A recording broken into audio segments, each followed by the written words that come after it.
if in some electrode following reaction takes place, मान लो किसी electrode में एक रिएक्शन हो रही है, कौन सी रिएक्शन हो रही है, ये वाली, m is changing into m plus n losing n electron. किसी इलेक्ट्रोड के अंदर ये रिएक्शन हो रही है, तो इसमें क्या हो रहा है, ऑक्सीडेशन। तो उस इलेक्ट्रोड का जो इलेक्ट्रोड पोटेंशियल होगा उसे हम क्या कहेंगे, एसओपी, स्टैंडर्ड ऑक्सीडेशन पोटेंशियल। बोलो यस और नो, ठीक है ना। तो इसका जो ऑक्सीडेशन पोटेंशियल है उसको मैं क्या कहूंगा, एसओपी। सपोज करो इसका एसओपी हमने मान लिया कितना, एक्स वोल्ट। समझ रहे हैं मैं क्या कहना चाह रहा हूं। कोई एक इलेक्ट्रोड है और इसमें ये वाली रिएक्शन हो रही है, मतलब मेटल का क्या हो रहा है यहाँ पे, ऑक्सीडेशन। तो उस इलेक्ट्रोड का जो इलेक्ट्रोड पोटेंशियल होगा उसे हम क्या कहेंगे, स्टैंडर्ड ऑक्सीडेशन पोटेंशियल। और सपोज करो ये हमने कितना मान लिया है, एक्स वोल्ट। अब थोड़ी देर बाद हमने देखा कि उसी इलेक्ट्रोड में रिडक्शन हो रहा है। ऐसा हो सकता है ना, सेम इलेक्ट्रोड में ऑक्सीडेशन भी हो सकता है, रिडक्शन भी हो सकता है। तो अगर if in the same electrode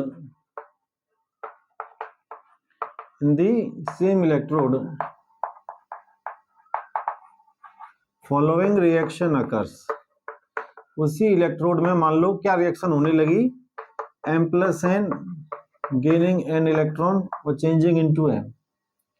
उसी इलेक्ट्रोड में अब क्या हो रहा है, रिडक्शन होने लगा। तो अब इसका जो इलेक्ट्रोड पोटेंशियल होगा उसको मैं क्या कहूंगा, एसआरपी।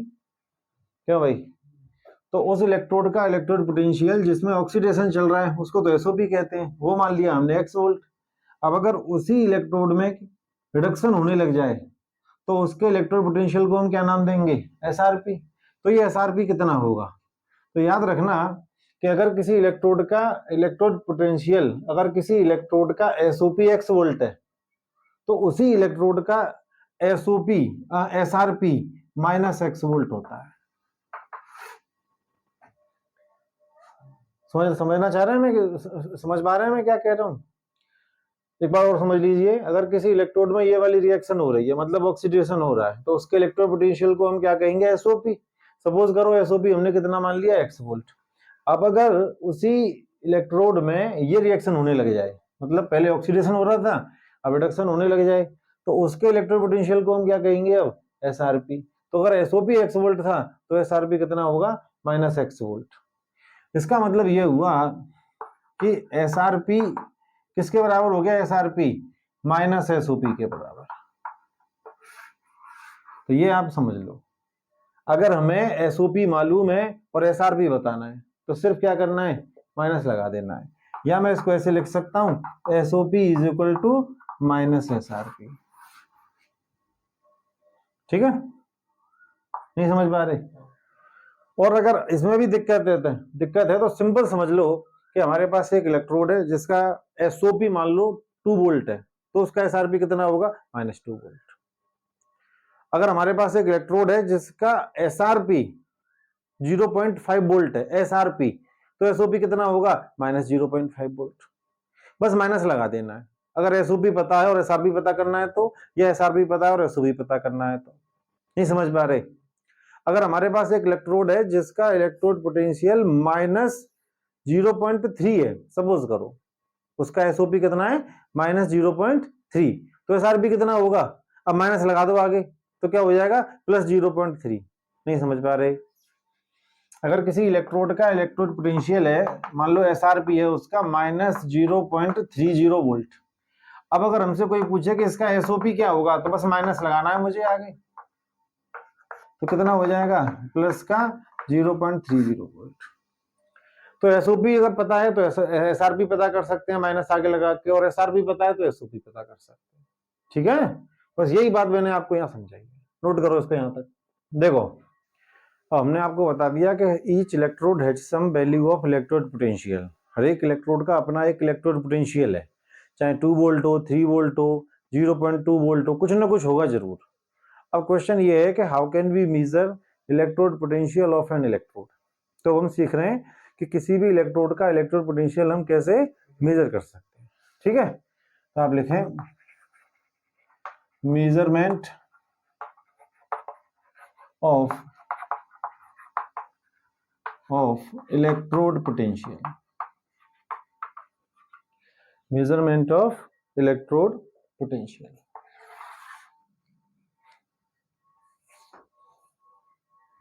ठीक, देखो एक बात का हमेशा याद रखना कि अगर हम इलेक्ट्रोड क्या है, इलेक्ट्रोड तो मालूम है आपको, जब किसी भी मेटल को उसी मेटल के सॉल्ट सॉल्यूशन में डिप करा दें तो हमें क्या मिल जाएगा, इलेक्ट्रोड। अब मान लो मैंने यहाँ पे क्या करा, ये जिंक का रॉड ले लिया और जिंक सल्फेट के सॉल्यूशन में इसको डिप करवा दिया। जिंक का रॉड लेके किस में डिप करा दिया, जिंक सल्फेट के सॉल्यूशन में। तो ये क्या बन गया हमारा, दिस इज जिंक इलेक्ट्रोड। अब क्वेश्चन ये है कि how can we find out the electrode potential of this zinc electrode. तो एक चीज का हमेशा याद रखना, किसी भी एक अकेले इलेक्ट्रोड का इलेक्ट्रोड पोटेंशियल हम कभी नहीं पता कर सकते। अगर मैंने आपको कोई एक इलेक्ट्रोड दे दिया कि लो भाई ये इलेक्ट्रोड और इसका इलेक्ट्रोड पोटेंशियल बताओ, आप नहीं बता पाएंगे। किसी भी इलेक्ट्रोड का इलेक्ट्रोड पोटेंशियल बताने के लिए उसे पहले किसी दूसरे इलेक्ट्रोड के साथ जोड़ा जाता है। पहले उसे किसके संग जोड़ा जाएगा, किसी दूसरे इलेक्ट्रोड के साथ। ये समझ में आ रहे। तो किसी भी अकेले इलेक्ट्रोड का इलेक्ट्रोड पोटेंशियल कभी नहीं बताया जा सकता। किसी भी इलेक्ट्रोड का इलेक्ट्रोड पोटेंशियल बताने के लिए हमें एक और इलेक्ट्रोड की जरूरत पड़ती है, ठीक है। और जिस दूसरे इलेक्ट्रोड की हेल्प से हम अपने इलेक्ट्रोड का इलेक्ट्रोड पोटेंशियल बता पा रहे हैं, उस इलेक्ट्रोड को हम कहते हैं रेफरेंस इलेक्ट्रोड। क्या कहते हैं इसको? तो पहला क्वेश्चन तो यही है कि what is this reference electrode. वो electrode which are used to determine the electrode potential of some other electrode. वो इलेक्ट्रोड जिसका यूज करके हम किसी दूसरे इलेक्ट्रोड का इलेक्ट्रोड पोटेंशियल बता पाते हैं, उस इलेक्ट्रोड को हम क्या कहेंगे, रेफरेंस इलेक्ट्रोड। तो पहला हेडिंग इसके अंदर डालो, सब heading reference electrode. Reference electrode.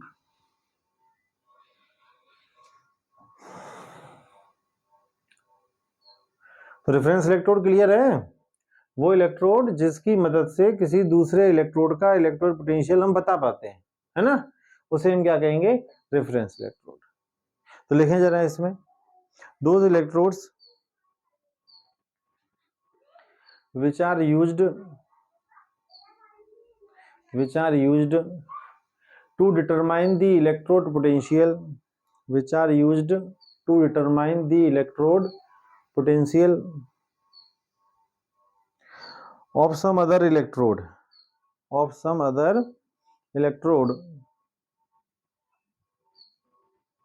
are called reference electrode. Are called reference electrode. We used to determine the electrode potential of some other electrode are called reference electrode. ठीक। अब देखो इधर, तो रेफरेंस इलेक्ट्रोड समझ में आ गया। वो इलेक्ट्रोड जिसकी हेल्प से किसी दूसरे इलेक्ट्रोड का इलेक्ट्रोड पोटेंशियल हम बता सकते हैं, उसको हम क्या कहेंगे, रेफरेंस इलेक्ट्रोड। लेकिन अब क्वेश्चन ये है कि यहाँ पे कौन से मेटल का, कौन से एलिमेंट का इलेक्ट्रोड हम लेंगे? क्या हम किसी का भी ले सकते हैं? जवाब है नहीं। ऐसा नहीं है कि आपका जो मन करे, मान लो अगर आपको जिंक इलेक्ट्रोड का इलेक्ट्रोड पोटेंशियल बताना है तो आप जो मन करे उसको आप यूज करेंगे एज ए रेफरेंस इलेक्ट्रोड, नहीं कर सकते। ये भी फिक्स है, क्योंकि अगर मैं यहाँ पे हर बार बदल बदल के इलेक्ट्रोड लूंगा ना तो इसकी वैल्यू भी हर बार दूसरी आती जाएगी, अलग अलग वैल्यू आती जाएगी, इसका इलेक्ट्रोड पोटेंशियल भी हर बार अलग आता जाएगा। तो यहाँ पे जो इलेक्ट्रोड हमें लेना है वो हमें फिक्स करना पड़ेगा कि हर बार यही लेके चलेंगे। तो as a reference electrode we always use hydrogen electrode. Reference electrode के तौर पे हम हमेशा कौन सा इलेक्ट्रोड यूज करने वाले हैं? Hydrogen electrode. समझ में आ रहा है? तो इसका एग्जांपल लिख दो। अभी आपने जो हेडिंग वो लिखी है डेफिनेशन रेफरेंस इलेक्ट्रोड की, उसका एग्जांपल लिख दीजिए, हाइड्रोजन इलेक्ट्रोड। रेफरेंस इलेक्ट्रोड का एग्जांपल क्या है? Hydrogen electrode. ठीक। अब देखो हमें ये देखना पड़ेगा कि how can we prepare hydrogen electrode. भाई हाइड्रोजन कोई मेटल तो है नहीं कि साहब हाइड्रोजन की रॉड ली और हाइड्रोजन के सॉल्यूशन में डाल दी, बन गया हाइड्रोजन इलेक्ट्रोड। ऐसे बन सकता है क्या?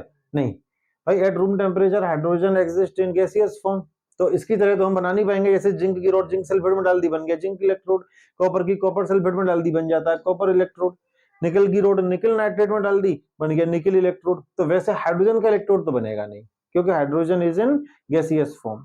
तो इसका इलेक्ट्रोड कैसे बनाएंगे ये हम सीख रहे हैं, ठीक। तो आपकी नेक्स्ट हेडिंग है स्टैंडर्ड हाइड्रोजन इलेक्ट्रोड, डालिए हेडिंग। शॉर्ट में इसको SHE के नाम से भी जानते हैं, SHE, स्टैंडर्ड हाइड्रोजन इलेक्ट्रोड। अब ये बनेगा कैसे वो सीख लीजिए जरा, है। तो देखो, सबसे पहले हम लेंगे एक कंटेनर इस तरीके से, और इसमें भर देंगे हम कोई भी एसिड, ठीक। और यहाँ पे एक ये ट्यूब है इस तरीके से, और यहाँ अंदर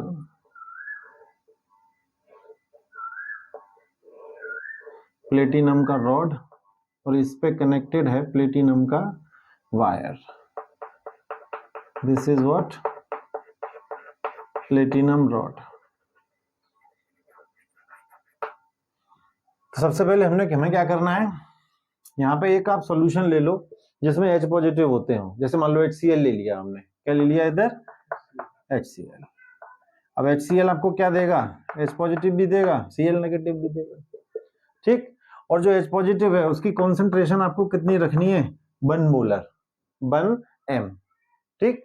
तो एक तो यहाँ पे आप कोई ऐसा सॉल्यूशन ले लें, एसिड में होता है H पॉजिटिव, एसिड ले लीजिए जो हमें H पॉजिटिव दे पाए, और उसके बीच में हमने एक ये गिलास ट्यूब लगा दी है, कांच का एक ट्यूब, और इस ट्यूब के अंदर हमने क्या ले लिया है, ये दिस इज प्लेटिनम रॉड, और ये है प्लेटिनम का wire, this is platinum wire. अब भाई हाइड्रोजन का रॉड या हाइड्रोजन का वायर तो हो नहीं सकता, तो उसके लिए हम क्या ले रहे हैं, प्लेटिनम का रॉड और प्लेटिनम का वायर। और ये प्लेटिनम का रॉड और प्लेटिनम के वायर दोनों के ऊपर ब्लैक कलर की हमने कोटिंग कर रखी है। कैसी कोटिंग कर रखी है, ब्लैक। और इसमें हमने गैस भर देनी है, कौन सी, हाइड्रोजन गैस, और इसका प्रेशर हम रखेंगे कितना, 1 बार, क्योंकि हम जो बना रहे हैं कोई स्टैंडर्ड हाइड्रोजन इलेक्ट्रोड बना रहे हैं, और टेम्परेचर हम कितना रखेंगे इसका, 25 डिग्री सेल्सियस या फिर 298 केल्विन। बात समझ में आ रही है। तो ये आपका हाइड्रोजन इलेक्ट्रोड बनके तैयार हो गया।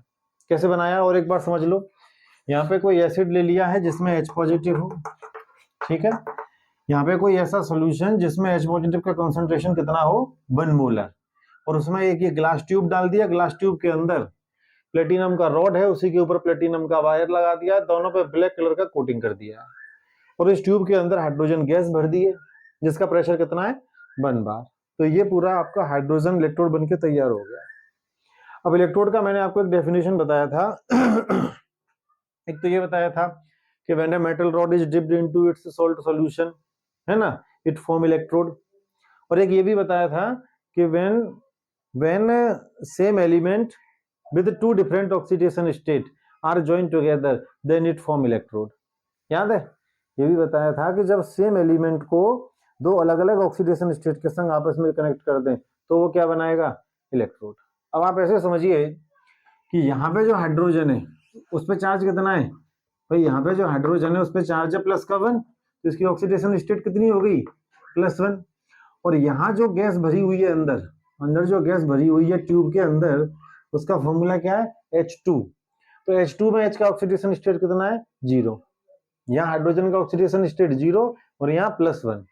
तो आप देखो कि same element with 2 different oxidation state वो हमने आपस में जोड़ दिए। नहीं समझ पा रहे, हाइड्रोजन विद +1 ऑक्सीडेशन स्टेट और हाइड्रोजन विद 0 ऑक्सीडेशन स्टेट दोनों को यहाँ जोड़ दिया। बाहर H पॉजिटिव है और अंदर ट्यूब के अंदर कौन है, H2 गैस। तो क्योंकि यहाँ पे same element with 2 different oxidation state आपस में जुड़ गए, इसका मतलब योर इलेक्ट्रोड इज रेडी, ठीक है ना।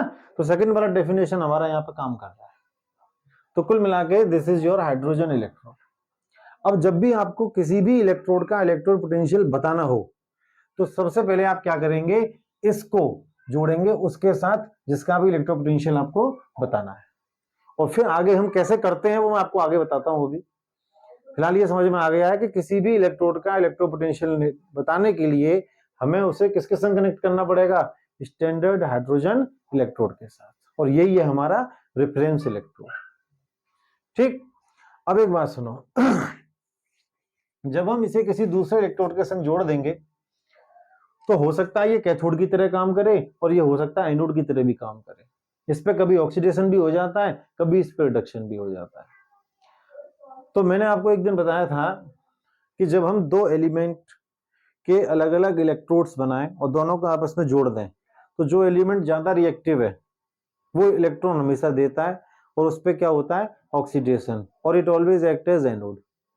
और जो दूसरा एलिमेंट है जो कम रिएक्टिव है वो इलेक्ट्रॉन गेन करेगा है, और वो लेस रिएक्टिव इलेक्ट्रॉन गेन करेगा, उस पर क्या होगा, रिडक्शन, और it will always act as a cathode.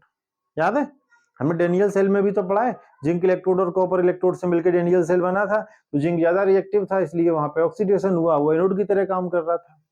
Copper come reactive है, वहां रिडक्शन हुआ, वो कैथोड की तरह काम कर रहा है। तो कुल मिला के बात यह है कि अगर आपने हाइड्रोजन इलेक्ट्रोड को किसी दूसरे इलेक्ट्रोड के संग जोड़ेंगे, किसी दूसरे मेटल के इलेक्ट्रोड के साथ जोड़ोगे, और अगर वो दूसरा वाला मेटल हाइड्रोजन से ज्यादा रिएक्टिव हुआ तो वो बन जाएगा एनोड और ये बन जाएगा कैथोड। फिर वहां पे होगा ऑक्सीडेशन और इस पे होगा रिडक्शन।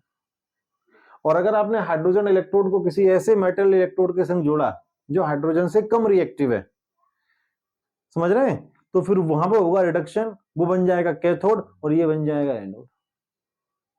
ठीक है, अगर आपने याद हो 10th में मेटल रिएक्टिविटी सीरीज पढ़ाते हैं ना, तो उस मेटल रिएक्टिविटी सीरीज में जो भी मेटल हाइड्रोजन से ऊपर है वो सब हाइड्रोजन से ज्यादा रिएक्टिव है। मतलब अगर इसको हम उनके संग जोड़ेंगे तो वो सब बनेंगे एनोड और ये बन जाएगा कैथोड। उन सब पे होगा ऑक्सीडेशन, इस पे होगा रिडक्शन। ठीक, लेकिन अगर हम मेटल रिएक्टिविटी सीरीज में हाइड्रोजन से जो नीचे मेटल है उनका इलेक्ट्रोड बनाएं और उसको इसके संग कनेक्ट करें तब वो हो जाएंगे कैथोड, क्योंकि वो कम रिएक्टिव है, और वहां होगा रिडक्शन और इस पे क्या हो जाएगा, ऑक्सीडेशन, और ये हो जाएगा एनोड। नहीं समझ में आ रही? तो what I mean to say that hydrogen can act as both cathode as well as anode. ठीक, दोनों की तरह काम कर सकता है, डिपेंड करेगा कि सामने वाला क्या, जो जिससे हमने इसे कनेक्ट करा है वो हाइड्रोजन से कम रिएक्टिव है या वो हाइड्रोजन से ज्यादा रिएक्टिव है। ठीक है, अच्छा एक बात और समझो कि अगर ये कैथोड की तरह काम करता है, suppose it act as cathode, अगर ये कैथोड की तरह काम करेगा तो इस पे क्या होगा, रिडक्शन। तो रिडक्शन कैसे होगा, देखो यहाँ पे हाइड्रोजन का ऑक्सीडेशन स्टेट कितना है, +1, और यहाँ पे कितना है, 0। तो यहाँ पे क्या होगा, if it act as cathode तो इस पे रिडक्शन होगा। कैसे होगा, H positive will gain electron and it will change into half H2। समझ रहे हैं, if it act as cathode तो यहाँ पे क्या होगा, रिडक्शन होगा। रिडक्शन हो रहा है, देखो +1 ऑक्सीडेशन स्टेट से घट के कितनी हो गई, 0 हो गई। ठीक, हाफ लगा दिया हमने रिएक्शन को बैलेंस करने के लिए। और अगर ये कैथोड की तरह काम करता है तो फिर इसको हम रिप्रेजेंट कैसे करेंगे वो समझ लो। तो if it act as cathode then it is representation. इसको कैसे रिप्रेजेंट करेंगे, सबसे पहले मैं लिख रहा हूं H पॉजिटिव, फिर सिंगल वर्टिकल लाइन, और फिर मैं क्या लिख रहा हूं H2, फिर सिंगल वर्टिकल लाइन, और फिर एक चीज और लिखनी है, प्लेटिनम। तो हाइड्रोजन इलेक्ट्रोड को रिप्रेजेंट करने का तरीका बाकियों से थोड़ा अलग है, समझ रहे हैं। तो H positive changing into half H2, तो पहले H पॉजिटिव फिर H2 और फिर लास्ट में क्या लिख दिया, Pt, क्योंकि प्लेटिनम भी तो इन्वॉल्व है इसमें। ठीक, अगर ये if it act as anode, if your hydrogen electrode act as anode, कब करेगा कैथोड की तरह काम, कब करेगा एनोड की तरह, वो बता दिया अभी। तो अगर ये एनोड की तरह काम करेगा तो यहाँ क्या होगा, ऑक्सीडेशन, और ऑक्सीडेशन होगा तो ये half H2 will lose electron and change into H positive. इस तरीके से ऑक्सीडेशन हो गया, 0 ऑक्सीडेशन स्टेट से +1 हो गई। और अगर ये एनोड की तरह काम करेगा तो फिर इसको हम कैसे रिप्रेजेंट करेंगे, तो अब हम देख रहे हैं इसका रिप्रेजेंटेशन। ये थोड़ा ध्यान से देखो, H2 किस में चेंज हो रहा है, H पॉजिटिव में, तो H2 single vertical line H positive, अब Pt आएगा प्लेटिनम। तो प्लेटिनम को हमेशा याद रखना, प्लेटिनम हमें ऐसी जगह पर रखना है जिससे हमारा हाइड्रोजन हमेशा बीच में आ जाए। तो अभी मैंने लास्ट में रखा था हाइड्रोजन बीच में था, तो इस बार हमको पीटी कहाँ लेना पड़ेगा, शुरू में लेना पड़ेगा। ठीक है, तो this is the way of representing hydrogen electrode.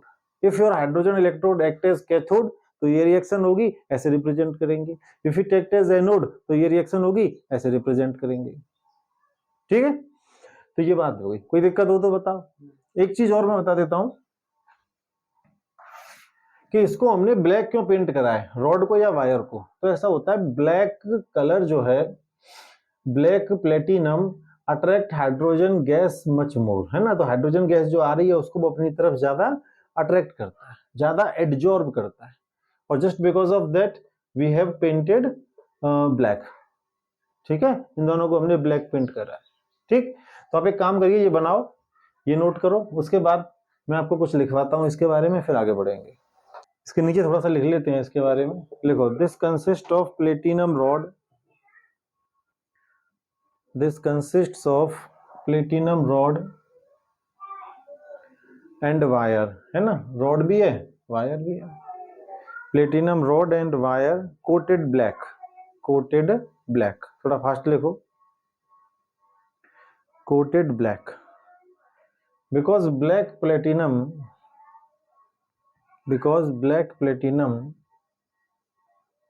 attracts hydrogen gas more, because black platinum attract hydrogen gas more। ठीक, अब ये जो प्लेटिनम का रॉड या वायर है ये किस में बंद है, ये ग्लास ट्यूब के बंद है ना। तो लिखें जरा, दिस प्लेटिनम स्ट्रिप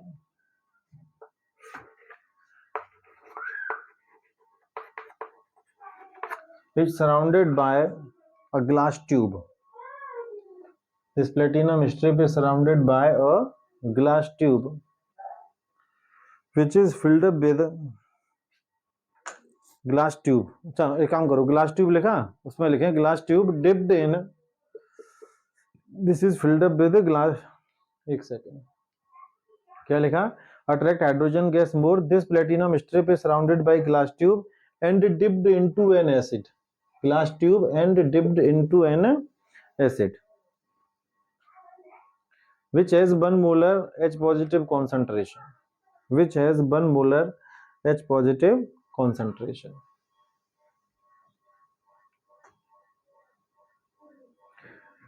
ठीक, नेक्स्ट लाइन से लिखें, glass tube is filled up with, glass tube is filled up with hydrogen gas, glass tube is filled up with hydrogen gas with 1 bar pressure, with 1 bar pressure,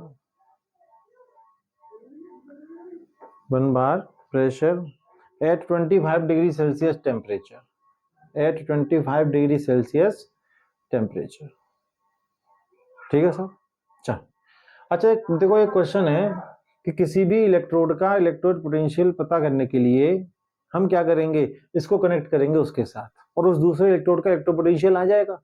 लेकिन question ये है कि इसका खुद का electro potential क्या होगा, नहीं समझ रहे। किसी भी दूसरे इलेक्ट्रोड का इलेक्ट्रो पोटेंशियल बताने के लिए हम इसको उसके संग कनेक्ट कर रहे हैं और उसका पता कर लेंगे, लेकिन इसका क्या होगा, इसका भी तो कुछ होगा।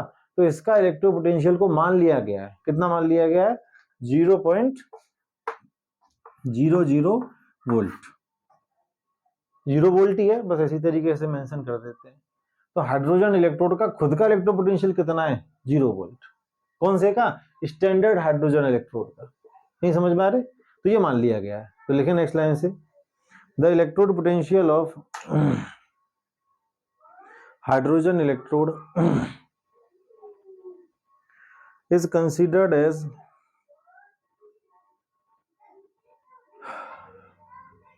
is considered as 0.00 volt, 0.00 volt.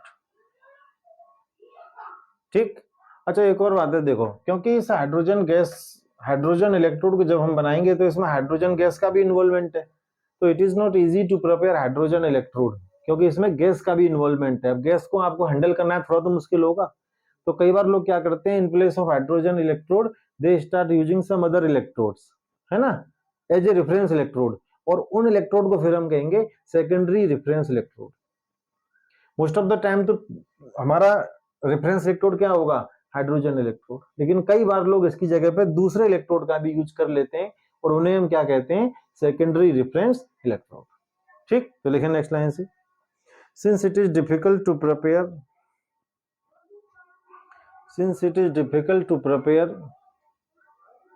and maintain hydrogen electrode,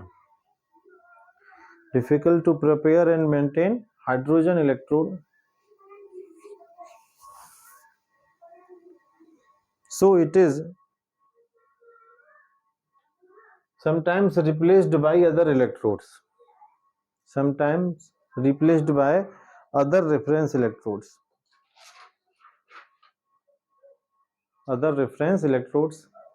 which are called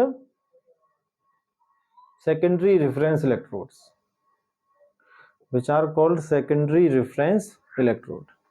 अब ये सेकेंडरी रेफरेंस इलेक्ट्रोड क्या है, that is not the part of our syllabus, तो उस पर हम नहीं जाएंगे। ठीक, चलिए, दैट्स ऑल।